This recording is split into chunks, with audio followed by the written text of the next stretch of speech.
the Hollywood Unapologetic Podcast with Orlando Delbert, Filmmaking Essentials. And you're joining us for one of a series we're doing, actually.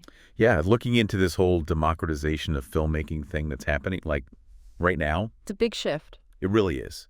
And today, we're tackling it from a really interesting angle, I think, John von Neumann's game theory and how it's influenced, well, basically everything: business, politics, global power. And filmmaking.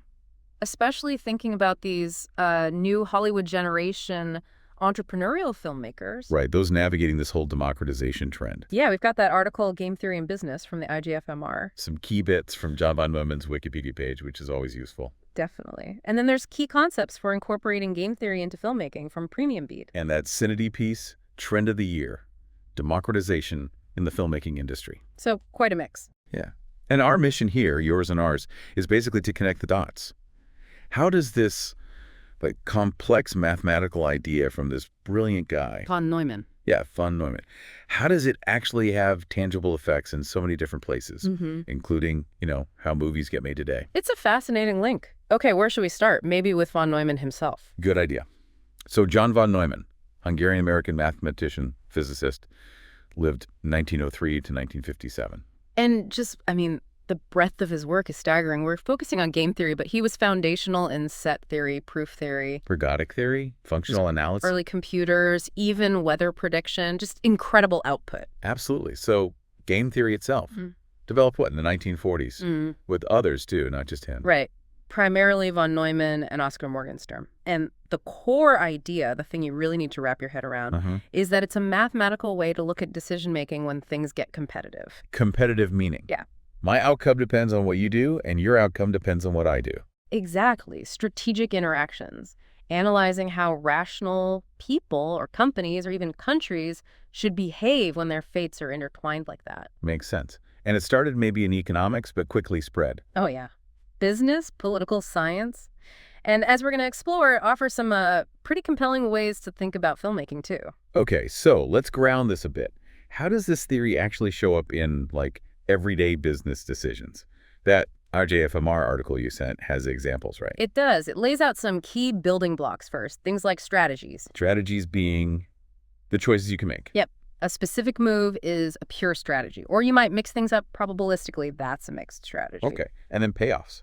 That's just the outcome, good or bad. Exactly. What you get from making certain choices, considering what others do. And then a really crucial concept is equilibrium. Specifically, Nash equilibrium. Ah, Nash equilibrium. I've heard of that. That's the point where nobody can do better by just changing their own strategy, assuming everyone else stays put. Precisely. The IJFMR uses the classic prisoner's dilemma example. Right, where both prisoners would be better off staying silent. But the rational move for each, acting in their own self-interest, is to confess, leading to a worse outcome for both. It shows how individual rationality doesn't always lead to the best collective result. That's a powerful illustration. The article also mentions dominant strategies. Yeah, that's a strategy that's best for you no matter what the other players do.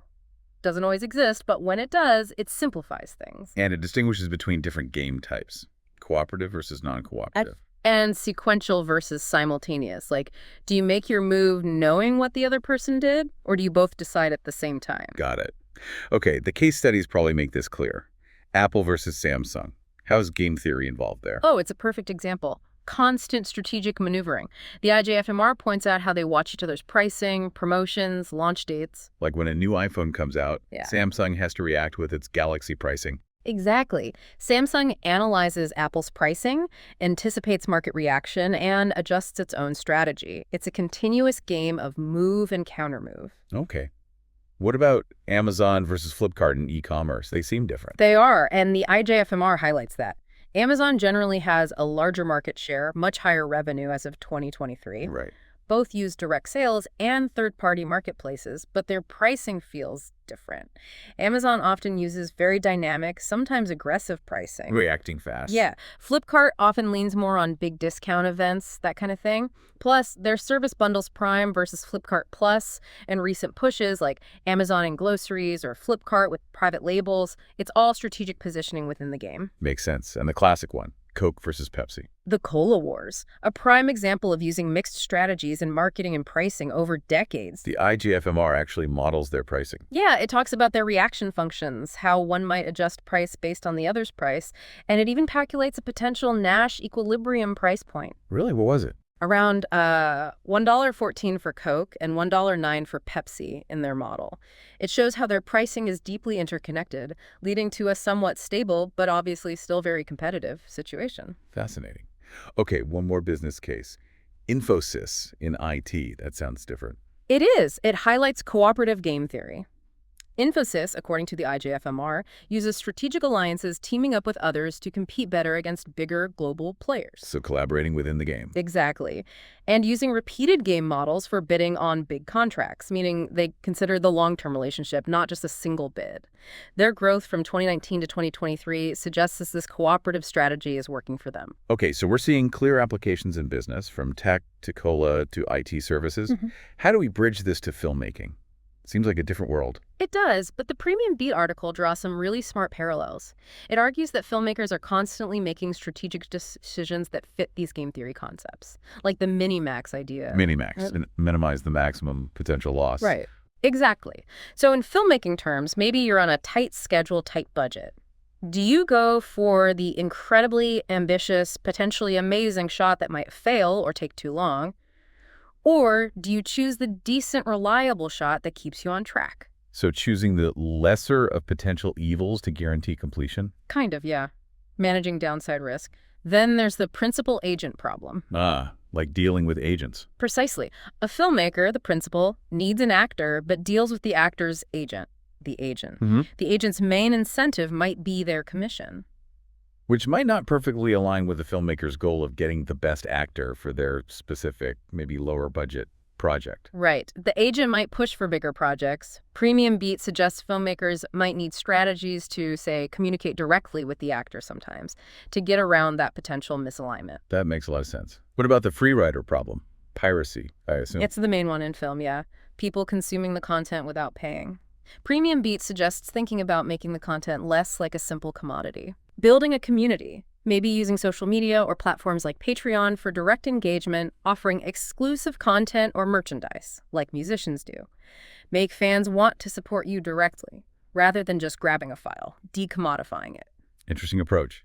Creating value beyond just the film itself. Exactly. And the last big concept from Premium Beat is zero-sum versus non-zero-sum thinking. Zero-sum meaning my win is your loss. Yep. Like haggling over a fixed pie, Premium Beat argues that filmmaking negotiations, budget, credits, creative control shouldn't always be viewed that way. It should be non-zero sum, aiming for a win-win. Ideally, yes. Focus on making a great film. If the film succeeds, everyone involved benefits. The actors get exposure, the crew builds their reels, the director gets recognition. It's about growing the pie together, not just fighting over slices. That's a much more collaborative mindset. Okay, this is connecting really well. Now let's pull in that Cine article about the democratization of filmmaking. How does all this strategic thinking fit into that picture? Well, the Cine piece really drives home how technology is changing the game, literally. 2023 saw huge leaps making pro-level tools way more accessible. You mean cameras and stuff? Yeah, high-end hybrid cameras, sure, but also incredibly capable smartphones like the iPhone 15 Pro.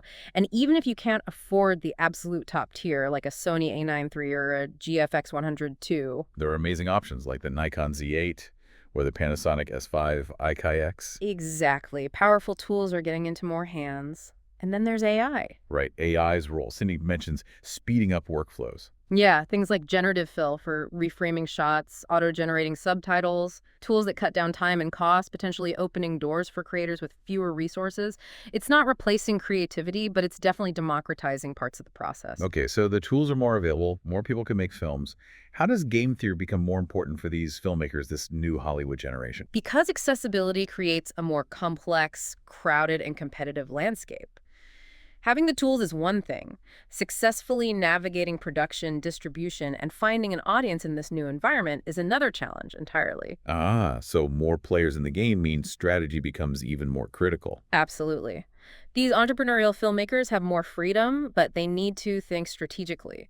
The same principles we saw in business, analyzing the competition, understanding incentives, anticipating reactions, apply directly to them. So choosing which project to pursue, how to fund it, who to collaborate with, how to distribute. It's all a series of strategic decisions. Precisely. Negotiating with a small crew, deciding whether to go the festival route or straight to a streaming platform, figuring out how to market on a tiny budget. These are all games in the game theory sense. You have to anticipate challenges, understand the landscape, and make calculated choices. It's not just about the art anymore. It's about the strategy of getting the art made and seen. That's a great way to put it. The democratization gives you the tools, but game theory thinking can give you the framework to use those tools effectively in a competitive world. Wow. Okay, so summing this up, John von Neumann's game theory, born from mathematics, gives us this incredible lens to understand strategic choices everywhere. From huge corporations battling for market share right down to individual filmmakers trying to get their vision out there. And in this era of democratized filmmaking, where technology lowers barriers, understanding these strategic dynamics, negotiation, competition, audience engagement, which is kind of like market strategy, becomes absolutely essential. It shifts the focus. Success isn't just about access to tech, it's about playing the game smartly. Connecting these different worlds through von Neumann's ideas. It really shows the power of a fundamental concept. So maybe the final thought to leave you with is this. As these filmmaking tools become even more common, how are the actual strategic games going to change? Between creators, distributors, platforms, what new balances, what new equilibria might we see emerge in this creative marketplace? And maybe, what does thinking strategically even look like for one filmmaker trying to make their mark in this new environment? Exactly. Something to chew on. You can find more insights on navigating the entertainment industry and achieving success in Orlando Delbert's work, including his book, Pollyanna's Tear-Soaked Battlefields of Hollywood, a survival guide against the cynicism and the hypocritical, and of course, the Hollywood Unapologetic platform.